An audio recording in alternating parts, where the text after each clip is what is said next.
ಕೇತುಗ್ರಸ್ತ ಚಂದ್ರಗ್ರಹಣದ ಹಿನ್ನೆಲೆ ಕಲಬುರಗಿ ಜಿಲ್ಲೆಯ ಪ್ರಸಿದ್ಧ ದೇವಾಲಯಗಳು ಬಾಗಿಲನ್ನ ಈಗಾಗಲೇ ಮುಚ್ಚಲಾಗಿದೆ. ಕಲಬುರಗಿ ಜಿಲ್ಲೆಯ ಗಣಗಾಪುರ ಹಾಗೂ ಕೋರಂಟಿ ಹನುಮಾನ್ ದೇವಸ್ಥಾನ ಆಗಿರ್ಬೋದು, ಅದರಂತೆ ಕಲಬುರಗಿ ನಗರದ ಪ್ರಸಿದ್ಧ ಶ್ರೀ ಶರಣಬಸವೇಶ್ವರ ದೇವಸ್ಥಾನದ ಬಾಗಿಲನ್ನು ಕೂಡ ಇಲ್ಲಿನ ಅರ್ಚಕರು ಬಂದ್ ಮಾಡಿರುವಂಥದ್ದು. ಏನು ಚಂದ್ರಗ್ರಹಣ ಆರಂಭವಾಗಿ 3:05 ಬಾಗಿಲನ್ನ ಮುಚ್ಚಿರುವಂಥದ್ದು ನಾನು ದೃಶ್ಯಗಳಲ್ಲಿ ತೋರಿಸ್ತಾ ಹೋಗ್ತೇನೆ. ಏನು ಕಲ್ಯಾಣ ಕರ್ನಾಟಕ ಭಾಗದ ಪ್ರಸಿದ್ಧ ದೇವಸ್ಥಾನವಾದಂತಹ ಶ್ರೀ ಶರಣಬಸವೇಶ್ವರ ದೇವಸ್ಥಾನವು ಇಲ್ಲಿ ಪ್ರತಿನಿತ್ಯವೂ ಲಕ್ಷಾಂತರ ಸಂಖ್ಯೆಯಲ್ಲಿ ಭಕ್ತರು ಆಗಮಿಸ್ತಾರೆ. ಈ ದೇವಸ್ಥಾನದ ಬಾಗಿಲು ದಿನದ 24 ಗಂಟೆಗಳು ಕೂಡ ತೆರೆದಿರುತ್ತೆ. ಭಕ್ತರಿಗೆ ಮುಕ್ತ ಅವಕಾಶವನ್ನ ಇಲ್ಲಿ ನೀಡಲಾಗುತ್ತೆ. ಇಂದು ಚಂದ್ರಗ್ರಹಣ ಇರುವ ಹಿನ್ನೆಲೆ ಗ್ರಹಣ ಕಾಲದಲ್ಲಿ ಸೂರ್ಯನ ಕಿರಣಗಳು ದೇವರ ವಿಗ್ರಹದ ಮೇಲೆ ಬೀಳದಿರಲಿ ಎನ್ನುವಂತಹ ಕಾರಣಕ್ಕೆ ಇಲ್ಲಿನ ಅರ್ಚಕರು ಗರ್ಭಗುಡಿಯ ಬಾಗಿಲನ್ನ ಮುಚ್ಚಿರುವಂತದ್ದು. ಇನ್ನು ಗ್ರಹಣ ಮುಕ್ತಾಯದ ನಂತರ ಅಂದ್ರೆ ಸಂಜೆ 6:55 ಬಾಗಿಲನ್ನ ಮತ್ತೆ ದೇವಸ್ಥಾನವನ್ನು ಶುದ್ಧೀಕರಣಗೊಳಿಸಿ ನಂತರ ಬಾಗಿಲನ್ನ ಓಪನ್ ಮಾಡಿ ಭಕ್ತರಿಗೆ ಮುಕ್ತ ಅವಕಾಶವನ್ನ ನೀಡಲಾಗ್ತಿದೆ ಅನ್ನುವಂತ ಮಾತನ್ನ ಇಲ್ಲಿನ ಅರ್ಚಕರು ಹೇಳ್ತಿರುವಂತದ್ದು. ಈ ಕುರಿತು ಮಾತಾಡೋದಕ್ಕೆ ನಮ್ಮ ಜೊತೆ ಸ್ವತಃ ಅರ್ಚಕರಿದ್ದಾರೆ. ಯಾವೆಲ್ಲ ಕ್ರಮವನ್ನು ಕೈಗೊಂಡಿದ್ದಾರೆ ಅನ್ನೋದ್ರ ಕುರಿತು ಅವರಿಂದ ಕೇಳ್ತಿರ್ತೀವಿ. ಈಗ ಚಂದ್ರಗ್ರಹಣದ ಹಿನ್ನೆಲೆ ಯಾವೆಲ್ಲ ಪೂಜೆ ವಿಶೇಷ ಕಾರ್ಯಕ್ರಮವನ್ನು ಆಯೋಜನೆ ಮಾಡ್ಕೊಂಡಿದ್ದೀವಿ?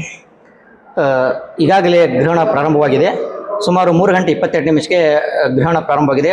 ಗ್ರಹಣ ಪ್ರಾರಂಭವಾಗೋಕ್ಕೆ ಮುಂಚೆ 12 ಗಂಟೆಗೆ ಶರಣಬಸವೇಶ್ವರ ದೇವಸ್ಥಾನದ ಕರ್ತೃ ಗದ್ದಿಗೆಗೆ ಅಭಿಷೇಕ ಮಾಡೋದ್ರ ಮುಖಾಂತರ ಪೂಜೆ ಸಲ್ಲಿಸಲಾಯಿತು. ತದನಂತರ ಸಾಮೂಹಿಕ ಭಕ್ತರಿಗೂ ದರ್ಶನಕ್ಕೆ ಅವಕಾಶ ಕಲ್ಪಿಸಿಕೊಡಲಾಗಿತ್ತು. 3:10 ನಾವು ದೇವಸ್ಥಾನ ಬಂದ್ ಮಾಡಲಾಗಿದೆ. ಮತ್ತೆ ಸಾಯಂಕಾಲ 6:48 ಗ್ರಹಣ ಮುಕ್ತಾಯವಾದ ಬಳಿಕ 6:55 ಇಡೀ ದೇವಸ್ಥಾನ ಗೋಮೂತ್ರದಿಂದ ಶೇಖರಣೆ ಮಾಡಿ ಇಡೀ ದೇವಸ್ಥಾನ ಸ್ವಚ್ಛಗೊಳಿಸಿ ಮತ್ತೆ ಪುನಃ 7 ಗಂಟೆಗೆ ಶ್ರೀ ಶರಣಬಸವೇಶ್ವರ ಕರ್ತೃ ಗದ್ದಿಗೆಗೆ ರುದ್ರಾಭಿಷೇಕ ಪುಷ್ಪಾರ್ಚನೆ ಮಾಡೋದ್ರ ಮುಖಾಂತರ ಪೂಜೆಯನ್ನು ಸಲ್ಲಿಸಿ ತದನಂತರ ಸಾಮೂಹಿಕ ಭಕ್ತರಿಗೂ ದರ್ಶನಕ್ಕೆ ಅವಕಾಶ ಕಲ್ಪಿಸಿಕೊಡಲಾಗುವುದೆಂದು ನಮ್ಮ ಸಂಸ್ಥೆ ಅಧ್ಯಕ್ಷರು ಮಾತೋಶ್ರೀ ಡಾಕ್ಟರ್ ದಾಕ್ಷಾಯಿಣಿ ಅವ್ವಜಿಯವರ ಸಂದೇಶ ಮೇರೆಗೆ ನಾವು ಸಾಗಿಸಿಕೊಂಡು ಬರ್ತಾ ಇದ್ದೀವಿ. ಇದು ವರ್ಷದ ಮೊದಲ ಚಂದ್ರಗ್ರಹಣ. ಯಾವೆಲ್ಲ ವಿಶೇಷತೆಗಳು ಏನು?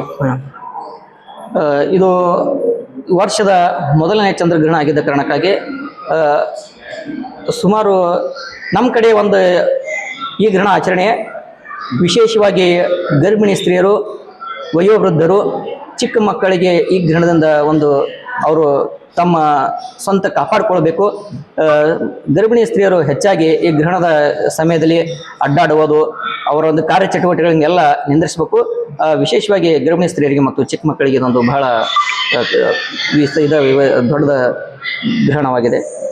ಈಗ ಚಂದ್ರಗ್ರಹಣ ಮುಕ್ತಾಯವಾದ ನಂತರ ಭಕ್ತರಿಗೆ ಯಾವ ರೀತಿ ದರ್ಶನಕ್ಕೆ ಅವಕಾಶವನ್ನು ಕಲ್ಪಿಸಿಕೊಡ್ತೀವಿ?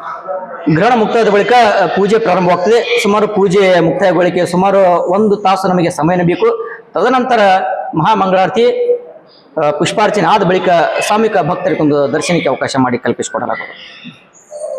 ಇದಿಷ್ಟು ಅರ್ಚಕರ ಮಾತಾಗಿರುವಂಥದ್ದು. Srikanth Biral, guarantee news, Kalaburagi. ನಿಮ್ಮೂರಿನಿಂದ ವಿಶ್ವ ಮಟ್ಟದವರೆಗೆ ರಾಜಕೀಯ, ಸಿನಿಮಾ, ಸ್ಪೋರ್ಟ್ಸ್ ಯಾವ ಸುದ್ದಿಯೂ ಮಿಸ್ ಆಗಲ್ಲ. ಬರೀ ಸುದ್ದಿಯಷ್ಟೇ ಅಲ್ಲ, ಜೊತೆಯಲ್ಲೇ ಇರುತ್ತೆ ವಿಶ್ಲೇಷಣೆ. ಗ್ಯಾರಂಟಿ ನ್ಯೂಸ್ ನ ಸಬ್ಸ್ಕ್ರೈಬ್ ಮಾಡಿ, ಫಾಲೋ ಮಾಡಿ, ಕ್ಷಣ ಕ್ಷಣದ ಅಪ್ಡೇಟ್ಸ್ ಪಡೆಯಿರಿ.